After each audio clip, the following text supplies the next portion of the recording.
Hello everyone. आप सभी का स्वागत है आज के क्लास में। तो आज हम देखेंगे बारबिटूरेट और बेंजोडाइजेपिन्स के बारे में, जो बहुत कॉमनली प्रिस्क्राइब करी जाने वाली दवाइयां हैं, जो जनरली हम as a tranquilizer calming effect के लिए या फिर सीजर को कंट्रोल करने के लिए या फिर जिसको हम नींद की दवाइयां भी बोलते हैं, या फिर आपने कभी मूवी में इधर उधर देखा होगा बेहोशी वाली दवाइयां बोलते हैं। तो जनरली यही बारबिटूरेट और बेंजोडाइजेपिन्स को वहां पे यूज किया जाता है। ये जो बारबिटूरेट्स है और बेंजोडाइजेपिन्स है, ये काफी सेफ ड्रग है। इनका जो थेरेपेटिक विंडो है वो सेफ है। हालांकि अगर हम इनको एक्सेसिव लार्ज डोज में ले लें तो ये इनके भी अपने अपने साइड इफेक्ट है। तो हम उसके उसके बारे में आज हम यहाँ पे डिस्कस करने वाले हैं। तो हमारा आज का जो पहला कंपाउंड है तो वो है बारबिटूरेट। बारबिटूरेट को खत्म करने के बाद फिर हम बेंजोडाइजेपिन्स के बारे में देखेंगे और फिर दोनों के रिलेटेड हम केस स्टडी भी आज डिस्कस करेंगे। तो देखते हैं बारबिटूरेट्स के बारे में। तो कुछ एग्जाम्पल है बारबिटूरेट्स के जो याद करने के लिए भी आसान है। फिनोबार्बिटॉन, एमोबार्बिटॉन, हेक्सोबार्बिटॉन, ऐसे ही शॉर्ट एक्टिंग बारबिटूरेट्स भी है, थायोपेंटोन। राइट, ये जो ड्रग्स है ये बारबिटूरेट्स के कैटेगरी में आते हैं। तो ये कैसे हमारे बॉडी में टॉक्सिसिटी कराते हैं, ये उसका मैकेनिज्म है। ये जनरली इनका फार्माकोलॉजिकल इफेक्ट है, मगर ये पोटेंशिएट हो जाता है। ये फार्माकोलॉजिकल इफेक्ट बहुत एक्सेस में आ जाता है जो बाद में टॉक्सिक इफेक्ट दिखाता है। तो इसमें जो पहला है वो है potentiate GABA by increasing the life time of chloride channel. तो ये जो गाबा है वो गाबा को क्या कर रहा है, ये पोटेंशिएट कर दे रहा है या इंक्रीज कर दे रहा है, जिसकी वजह से क्या हो रहा है, सीएनएस एकदम से डिप्रेस हो जा रहा है। क्या हो जा रहा है, सीएनएस एकदम से डिप्रेस हो जा रहा है। तो जिसकी वजह से आदमी को एकदम नींद आती है। इसीलिए इसको हम हिप्नोटिक सेडेटिव की कैटेगरी में रखते हैं, क्योंकि ये सीएनएस को एकदम से डिप्रेस कर देता है, आदमी को शटडाउन मोड में लेके चले जाता है, आदमी को इसीलिए नींद लगती है। It binds to the picrotoxin site rather than benzodiazepine site. तो जो अपना ये बेंजोडाइजेपिन रिसेप्टर है ना, आप लोगों ने फार्माकोलॉजी में पढ़ा होगा, जो बेंजोडाइजेपिन रिसेप्टर है इसके बहुत सारे साइड रहते हैं। इस जो बेंजोडाइजेपिन का ये जो रिसेप्टर है इसके बहुत सारे साइड रहते हैं। इसमें बेंजोडाइजेपिन साइड रहता है, फिर यहाँ पे पिक्रोटॉक्सिन साइड रहता है और ये बीच में क्लोराइड चैनल रहता है। ये अलग अलग साइड में ये बाइंड करते हैं, तो यहाँ से क्लोराइड का जो इन्फ्लक्स है वो बढ़ जाता है। तो ये जो बारबिटूरेट है ये क्या कर रहे हैं, मानो कि हम इसको पिक्रोटॉक्सिन साइड पकड़ के चलते हैं, तो ये पिक्रोटॉक्सिन साइड को पकड़ते हैं और इसको खोल देते हैं। ये एक ऐसा लॉग्ड स्ट्रक्चर है जहां पे ये साइड में पिक्रोटॉक्सिन है, ये साइड में बेंजोडाइजेपिन है, ये साइड में और कोई दूसरा कंपाउंड का है। तो ये एक साइड में से भी कहीं से भी ये लूज हो जाएगा, तो ये जो क्लोराइड है वो क्लोराइड इसमें से रस करना चालू कर देगा। तो जो बारबिटूरेट है वो हम पिक्रोटॉक्सिन साइड से, तो इसीलिए हम इसको पी डिनोट कर रहे हैं, यहाँ से इसको लूज कर देता है, तो जिसकी वजह से जो क्लोराइड है वो अंदर इन्फ्लक्स होना चालू होता है, जिसकी वजह से यहाँ पे हाइपर रीपोलराइजेशन होता है। क्या होता है, हाइपर रीपोलराइजेशन, मतलब ये एकदम रेस्टिंग स्टेज में चले जाता है, जिसकी वजह से पूरा सीएनएस डिप्रेस हो जाता है और आदमी को नींद आती है। अगर इसकी टॉक्सिसिटी हो जाएगी तो सीएनएस एक्सेस में डिप्रेस हो जाएगा। तो ये बेंजोडाइजेपिन, मानो कि चलो बी वाला हम बेंजोडाइजेपिन साइड पकड़ के चलते हैं, तो ये बेंजोडाइजेपिन साइड को इफेक्ट नहीं करता, जस्ट पिक्रोटॉक्सिन साइड को ही इफेक्ट करता है। लार्ज डोज, अगर इसके बहुत ज्यादा बड़े डोज है तो it increase chloride conductance and decrease the calcium. यहाँ पे क्लोराइड बहुत ज्यादा अंदर चले जाता है, तो ये जो सेल है वो रेस्टिंग स्टेज में चले जाता है और जो क्लोराइड है वो सेल के अंदर नहीं आ पाता। क्लोराइड होगा तो ये कॉन्ट्रैक्शन होगा, ये एक्टिवेट होगा। क्लोराइड होगा तो ये कॉन्ट्रैक्शन होगा, एक्टिवेट होगा, मगर ये क्लोराइड को भी आने नहीं देता, जस्ट कैल्शियम को आने नहीं देता, जस्ट क्लोराइड को आने देता है। तो जिसकी वजह से क्या हो जाता है, ये सेल एकदम से रिलैक्स स्टेट में चले जाता है, तो आदमी को एकदम से नींद आना चालू हो जाती है। और जो हमारा सीएनएस को स्टिमुलेट करने वाला जो पाथवे है, ग्लूटामेट पाथवे, उसको भी ये डिक्रीज कर देता है। तो मोटा मोटी ये क्या करता है, हमारे सीएनएस को एकदम से डिप्रेस स्टेट में लेके चले जाता है। तो अगर किसी को बारबिटूरेट पॉइजनिंग हो तो वो कैसे मालूम पड़ता है, क्या क्या सिम्टम्स आते हैं। तो पहले सीएनएस रिलेटेड सिम्टम्स हम देखेंगे। स्लर्ड स्पीच, आदमी बोलते टाइम पे जीभ लटपटाना चालू होती है। अटेक्सिया, उसका कोऑर्डिनेशन नहीं है, हिलते डुलते, जैसे हमने देखा होगा कि कोई अल्कोहल लेने के बाद कैसे चलता है टेढ़ा मेढ़ा होकर, वैसे चलना चालू होता है। लेथार्जी, एकदम से सीएनएस डिप्रेस है, आदमी को एकदम आलस जैसा रहता है। सर में दर्द होता है, आदमी कंफ्यूज में रहता है। निस्टेगमस, मतलब अपने आईबॉल एकदम से सेकी मूवमेंट में आते हैं। सीएनएस कंप्लीटली डिप्रेस रहता है, आदमी को शॉक सिम्टम में होता है और आदमी कोमा में चले जाता है अगर हम उसको लंबे समय तक ट्रीट नहीं करें और उसने एक्सेसिव लार्ज डोज लिया है। तो ऐसे आंखों में मायोसिस हो सकता है, कभी कभी मिड्रियासिस भी देखने को मिलता है, क्योंकि हाइपोक्सिया कंडीशन है पूरे बॉडी में, जिसकी वजह से ऑक्सीजन की कमी है, जिसकी वजह से मिड्रियासिस हो सकता है। बेसिकली मायोसिस ही दिखता है। हाइपोथर्मिया बॉडी का टेम्परेचर एकदम से गिर जाता है, जो मेटाबॉलिज्म है वो भी स्लो हो जाता है। तो क्यूटेनियस बुल्ले देखने को मिलते हैं बारबिचुरेट पॉइजनिंग के केस में। और रेस्पिरेटरी डिप्रेशन एकदम से देखने को मिलता है। ये जो रेस्पिरेटरी डिप्रेशन है ये एकदम की सिम्टम है। जैसे हमने यहाँ पे बोला कि हाइपोटेंशन हो जाना, बीपी घट जाना, हाइपोटेंशन बीपी एकदम से कम हो जाना, फिर अपना क्या हो गया रेस्पिरेटरी डिस्ट्रेस होना और आदमी कोमा में चले जाना। ये जनरली इसके ट्रायड के नाम से जाने जाते हैं। इसके ट्रायड जैसे हमने ओपियोड में देखा था ना, पुनपिंड पुपिल के साथ हमने ओपियोड ट्रायड बोला था। ऐसे बारबिचुरेट का ट्रायड क्या रहता है, हाइपोटेंशन रहता है, फिर उसके बाद रेस्पिरेटरी डिप्रेशन रहता है और कोमा रहता है। जो इसका ट्रायड रहता है उसको हम क्या बोलते हैं, बारबिचुरेट का ट्रायड बोलते हैं। आपको नहीं, मेरे को नहीं मालूम कि आपको मालूम है कि नहीं, मैरिलिन मोनरो एक बहुत फेमस हॉलीवुड की एक्ट्रेस है। इनका यूएस के प्रेसिडेंट के साथ भी चक्कर था, ऐसा बहुत कंट्रोवर्सी आई थी न्यूज में। इनकी एक दिन अचानक से डेथ हो गई, मतलब ये रात को सोई तो सुबह ये उठी ही नहीं। तो लोगों का मानना था कि ये नींद की गोली एक्स्ट्रा एक्सेस में लेके इनकी डेथ हो गई। ये 1960s के टाइम पे एकदम से फेमस हॉलीवुड एक्ट्रेस थी। तो जिनका बाद में पोस्टमार्टम फॉरेंसिक रिपोर्ट में मालूम पड़ा था कि उनके पेट के अंदर बहुत सारे बारबिचुरेट्स के टैबलेट देखने को मिले थे। उनकी डेथ जो है बारबिचुरेट की वजह से हुई थी, ऐसा बाद में कोर्ट ने माना था। तो ये कुछ क्लिनिकल फीचर्स हो गए। ये सारे सीएनएस रिलेटेड जो क्लिनिकल फीचर है, इसमें सबसे कॉमन हमको क्या क्या याद रखना, हाइपोटेंशन, रेस्पिरेटरी डिप्रेशन और कोमा। इसको हम बोलते हैं बारबिचुरेट का ट्राइड सिम्टम। ठीक है, तो ये तो हो गए सिम्टम। तो अब हम इसके मैनेजमेंट में देखते हैं। ठीक है, इसके अभी हम बारबिचुरेट्स के मैनेजमेंट में देखेंगे।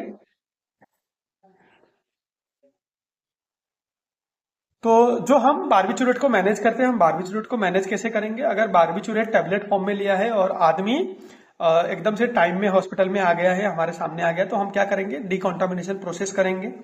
क्योंकि ये जनरली टैबलेट में मिलता है तो हम इसको इमेसिस कर सकते हैं। अगर आदमी कॉन्शियस स्टेट में है, सिटिंग पोजीशन में रह सकता है, गैस्ट्रिक लबास कर सकते हैं, एक्टिवेटेड चारकोल दे सकते हैं ताकि एक्टिवेटेड चारकोल इन ड्रग्स को एकदम से एब्जॉर्ब कर ले और इसका अब्जॉर्प्शन कम हो जाए। तो इसको हम फोर्स्ड अल्कलाइन डायलिसिस करते हैं, क्योंकि बारबिचुरेट एसिडिक इन नेचर होते हैं। ये क्या होते हैं, एसिडिक इन नेचर होते हैं। तो इसको हम बॉडी से एलिमिनेट करने के लिए हम फोर्स्ड डायलिसिस करते हैं। जनरली हम अल्कलाइन डायलिसिस कराते हैं, जहां पे हम यूरिन का पीएच अराउंड 7.3 7.4 मेंटेन करके रखते हैं। नॉर्मली जो यूरिन का पीएच है वो 7 से नीचे ही रहता है, 6.5 के अराउंड रहता है। उसको हम अल्कलाइन करेंगे ताकि उसमें ये ज्यादा से ज्यादा जो ड्रग रेजिड्यू है वो यूरिन से बाहर निकल जाए।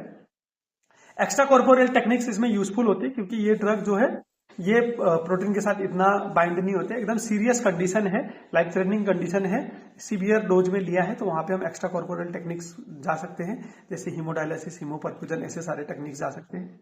फिर हम इनको सपोर्टिव मैनेजमेंट करना है। अब ये सपोर्टिव मैनेजमेंट क्या है, हमने ये बहुत बार पहले डिस्कस भी कर लिया है। जैसे रेस्पिरेटरी इनसफिशियंसी है तो उसको कैसे मैनेज करना, सर्कुलेटरी फेलियर तो उसको कैसे मैनेज करना, मैंने ये सारी चीजें आपको एक्सप्लेन करी हुई है।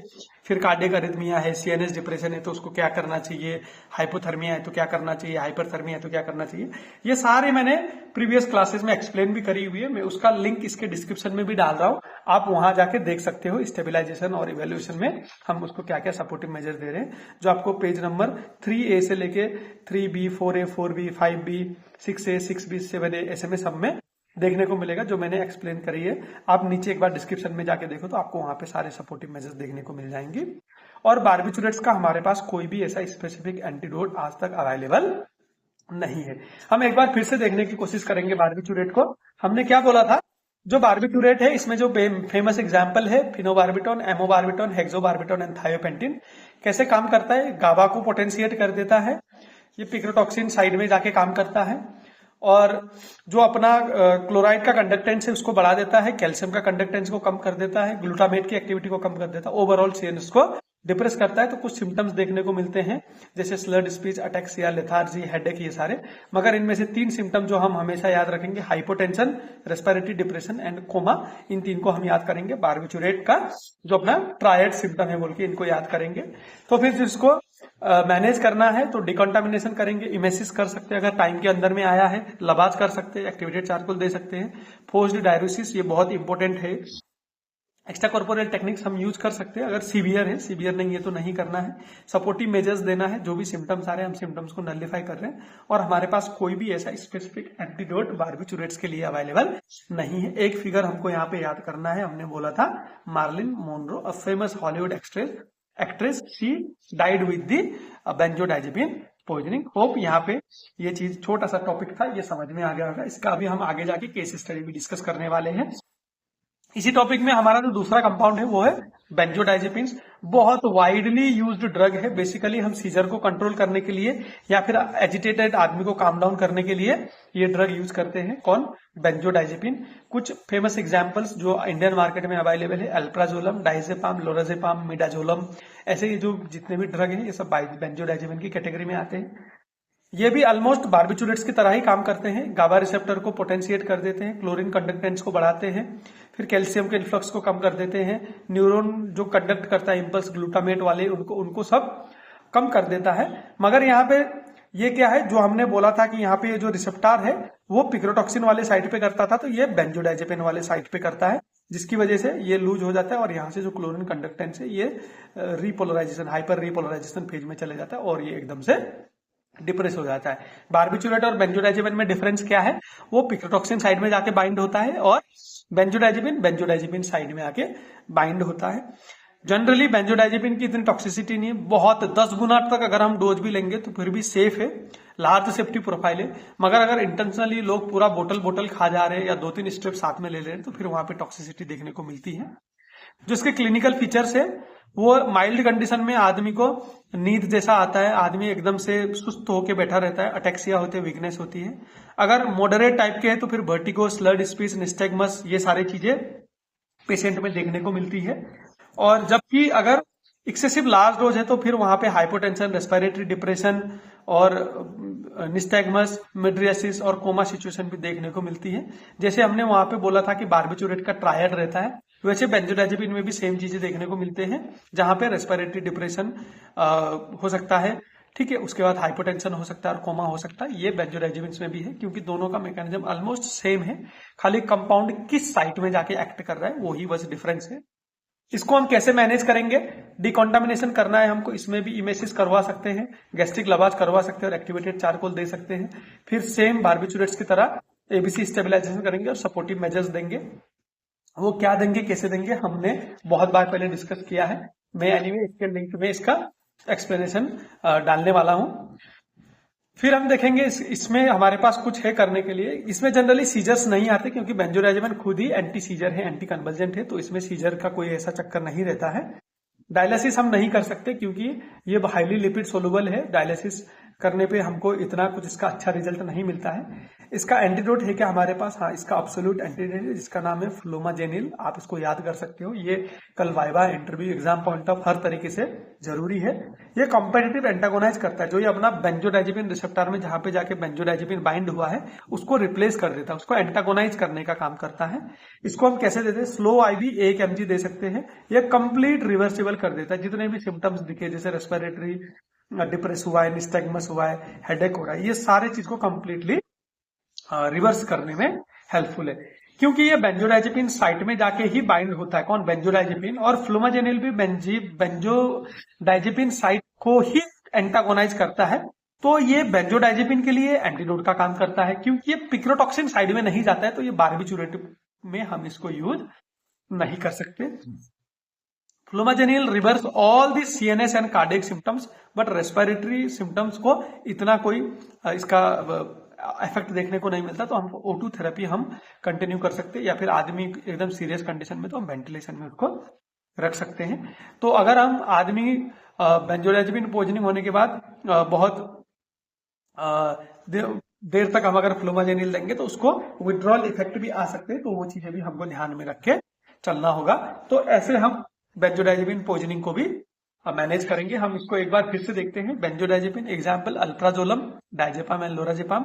कैसे काम करता है? सेम एज बार्बिचुरेट्स, बट इसका जो साइट है, बाइंडिंग साइट है, वो अलग है। क्लिनिकल फीचर्स भी ऑलमोस्ट सेम आ रहे हैं। इसमें भी हाइपरटेंशन हो रहा है, रेस्पिरेटरी डिप्रेशन हो रहा है, कोमा हो रहा है। मैनेजमेंट भी ऑलमोस्ट सेम है, मगर इसमें हेमोडायलिसिस उतना इफेक्टिव नहीं है और हमारे पास एक डेफिनेट एंटीडोट है जिसको हम बोलते हैं फ्लोमाजेनिल, जो 1 mg की डोज में हम दे सकते हैं और पूरा क्लिनिकल जितने भी साइन एंड सिम्टम्स है उसको सप्रेस कर देगा। रेस्पिरेटरी सिम्टम्स को इतना रिवर्स नहीं करता है तो हम ऑक्सीजन सप्लीमेंटेशन इसको कंटिन्यू करेंगे। और ये तो शायद आपको मालूम होगा, Marilyn Monroe, I am not sure, but Michael Jackson, all of you are aware of Michael Jackson. तो जब माइकल जैक्सन की अचानक से डेथ हुई थी, बाद में फॉरेंसिक रिपोर्ट में आज भी यही डॉक्यूमेंटेड है कि जो माइकल जैक्सन है उनकी डेथ बेंजोडाइजेपिन टॉक्सिसिटी या उसकी ओवरडोज की वजह से हुआ था। तो ये हो गया अपना बार्बिचुरेट और बेंजोडाइजेपिन का। तो इसी के कंटिन्यूएशन में हम इनके कुछ क्लिनिकल केस स्टडीज भी देखेंगे। ये हॉस्पिटल सेटअप में जो देखे हुए केस है, मैंने उन केसेस को यहाँ पे लेके समराइज करने की कोशिश करी है। Let's see first with the barbiturate poisoning. A 32-year-old male is found unconscious. एक आदमी 32 साल का है जो अनकॉन्शियस स्टेट में मिला है और उसके साइड में ना एक स्ट्रिप मिला है, दवाई का स्ट्रिप मिला है, उसमें स्लीपिंग पिल्स थी और उस स्लीपिंग पिल्स में कौन सा स्लीपिंग पिल्स था? बार्बिचुरेट था। कौन सा था? बार्बिचुरेट था। और ऑन एग्जामिनेशन जो जीसीएस है वो एकदम से कम है, आदमी कोमा स्टेज में है, 7/15 है, रेस्पिरेटरी रेट पूरा डिप्रेस है, 8 साइकिल्स पर मिनट है, बीपी 76/52 mmHg, हाइपोटेंशन भी है, हाइपो रिफ्लेक्स है, या जो रिफ्लेक्स है उसके सीएनएस रिफ्लेक्स है वो भी कम है, मतलब सीएनएस पूरा डिप्रेस है। और जो पुपिल है वो मिड साइज है और स्लगिस है। स्लगिस मतलब क्या होता है ना कि जब पुपिल डायलेटेड रहती है उसमें अगर हम लाइट मारेंगे तो वो कॉन्स्ट्रिक्ट हो जाती है, तो वो जो कॉन्स्ट्रिक्शन करने का रेट होता है वो कम होता है लाइट के अगेंस्ट में, तो उसको हम स्लगिस पुपिल बोलते हैं। इसको हम स्लगिस पुपिल बोलते हैं। जब एबीजी असेसमेंट किया गया तो एसिडोसिस देखने को मिल रहा था। तो इसका डायग्नोसिस क्या होगा? हमने पहले बार्बिचुरेट में बोला है कि अगर पहले तो यहाँ पे बार्बिचुरेट लिखा हुआ है और फिर यहाँ पे क्या बोलते हैं, हाइपोटेंशन देखने को मिल रहा है, रेस्पिरेटरी डिप्रेशन देखने को मिल रहा है और जीसीएस 7 है तो कोमा भी देखने को मिल रहा है, जिसकी वजह से हम इसको बोल सकते हैं कि बार्बिचुरेट पॉइजनिंग है। ठीक है। और जैसे बार्बिचुरेट है तो इसको हमारे बॉडी से फेंकने के लिए हमको अल्कलाइजिंग करना है। अल्कलाइज करेंगे तो क्या होगा, ये ज्यादा से ज्यादा हमारे बॉडी से निकल जाएगा। हम पहले अभी इमेसिस नहीं कर सकते क्योंकि आदमी ने रात भर खाया था और ये ऑलमोस्ट बॉडी में निकल चुका है, मगर हम इसको अल्कलाइन फोर्स डायलिसिस करके अल्कलाइन यूरिन के जरिए से निकालने की कोशिश कर सकते हैं। क्या इंट्यूबेशन करने की जरूरत है?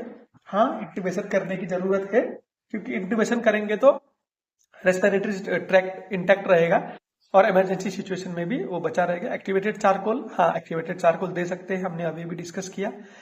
फिर हीमोडायलिसिस कर सकते हैं अगर बहुत सीरियस कंडीशन है, कम है तो नहीं कर सकते। तो इसको हम डायग्नोज कैसे कर रहे हैं? Triad hypotension, respiratory depression and coma, जिसको हम बार्बिचुरेट का ट्राइड भी बोलते हैं।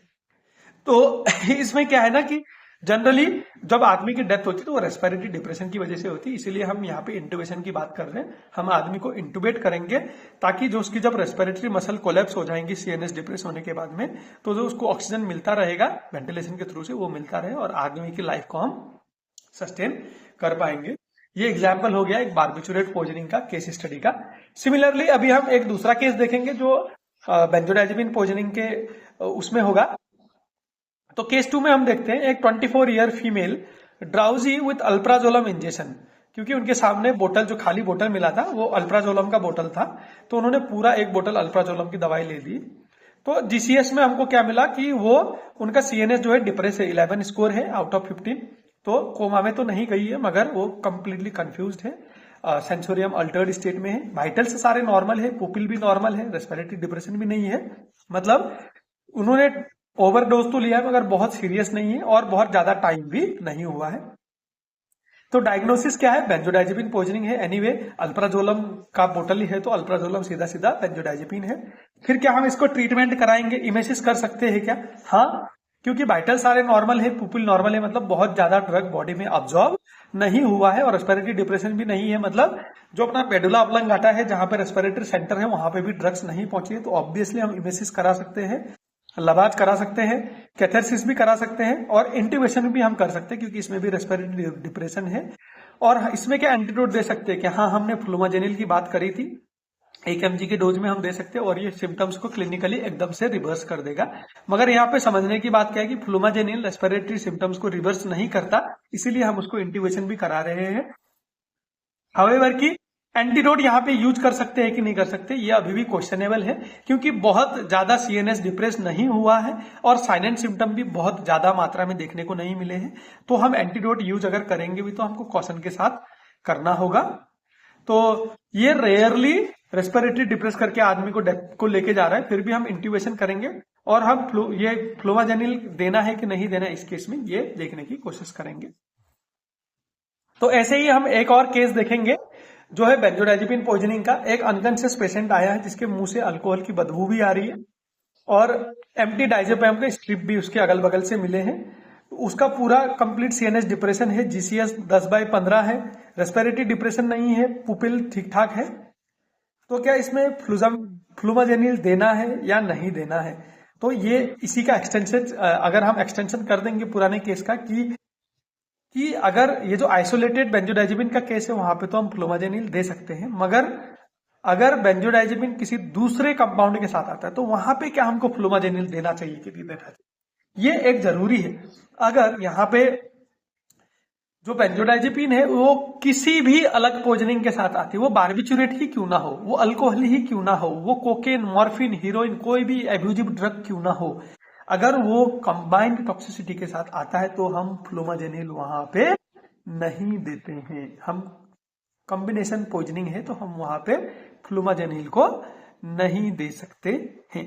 अगर हम वहां पे फ्लूमाजेनिल को देने की कोशिश करेंगे तो पेशेंट को सीवियर सीजर डिसऑर्डर हो सकता है। क्या हो सकता है?